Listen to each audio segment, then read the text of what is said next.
Class 12 এর জন্য এই ভিডিওটা খুব ইম্পর্টেন্ট। কয়েকদিন বাদে তোমাদের ফাইনাল পরীক্ষা রয়েছে। তোমাদের বলবো তোমার ভিডিও শেষ পর্যন্ত দেখবে।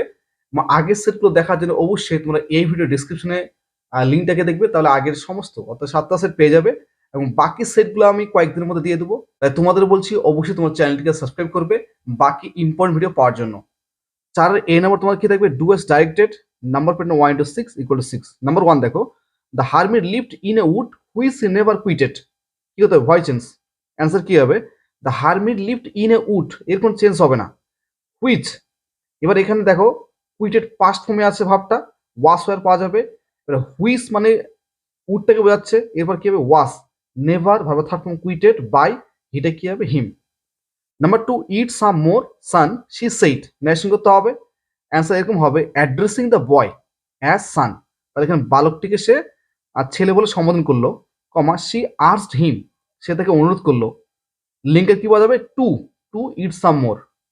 Number 3, he possessed great innate wisdom, noun form of possessed. এখানে দেখো আমি আন্ডারলাইন করে গেছি, পজেস্টটা ভাব ফর্মে রয়েছে, আমাদের নাউন ফর্মে করতে হবে, টেন্সটা আবার পাস্টে করতে হবে। এটা হচ্ছে পাস্ট ইনডেফিনিট, অ্যান্সারটাও পাস্ট ইনডেফিনিট করতে হবে। অ্যান্সারটা এরকম হবে he was in position of great innate wisdom.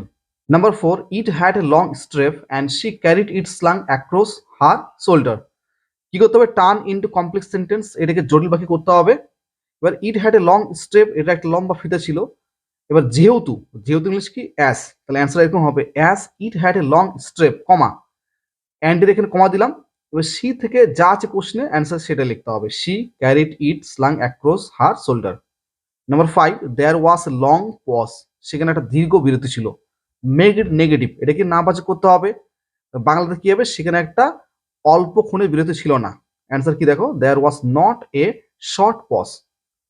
Number 6, she was a large women with a large parts that had everything in it. Splitting করতে হবে। এবার এই বাক্যকে ভেঙে তোমাদের লিখতে হবে কয়টা সিম্পল সেন্টেন্স হবে। অ্যান্সার দেখো, she was a large women একটা হয়ে গেল, she was carrying a large purse, সে একটা বড় পার্স নিয়ে যাচ্ছিল। তোমরা এখানে অন্যভাবে লিখতে পারতে, এখানে she had a large purse, এটা লিখলে ঠিক হবে। তারপর দেখো, the purse had everything in it, full stop. B নম্বরে তোমার থাকবে fill in the blanks with appropriate articles and prepositions. সমস্ত আর্টিকেল প্রিপোজিশন তোমাদের টেক্সট থেকে, অর্থাৎ 4টা যে প্রোজ রয়েছে, 4টা প্রোজ পড়লে তোমরা কম পেয়ে যাবে। এখানে দেখো, ইট ওয়াজ ড্যাশ 11 o'clock, কি হবে? It was about 11 o'clock dash night, নির্দিষ্ট রাত্রিকে বোঝাচ্ছে at night. And she was walking alone when dash boy, যখন একটা ছেলে, a boy ran up dash her, তার পিছনে যাচ্ছিল, behind her, try to snatch her purse, এবং তার পার্সটা ছিনানোর চেষ্টা করেছিল, ড্যাশ স্ট্রেপ দ্য স্ট্রেপ, মানে ফিতাটাকে বোঝাচ্ছে, broke with the single tug the boy gave it from behind.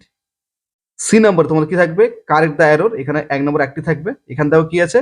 Late the water running until it gets warm, option মধ্যে আছে run, ran, runs, কি হবে?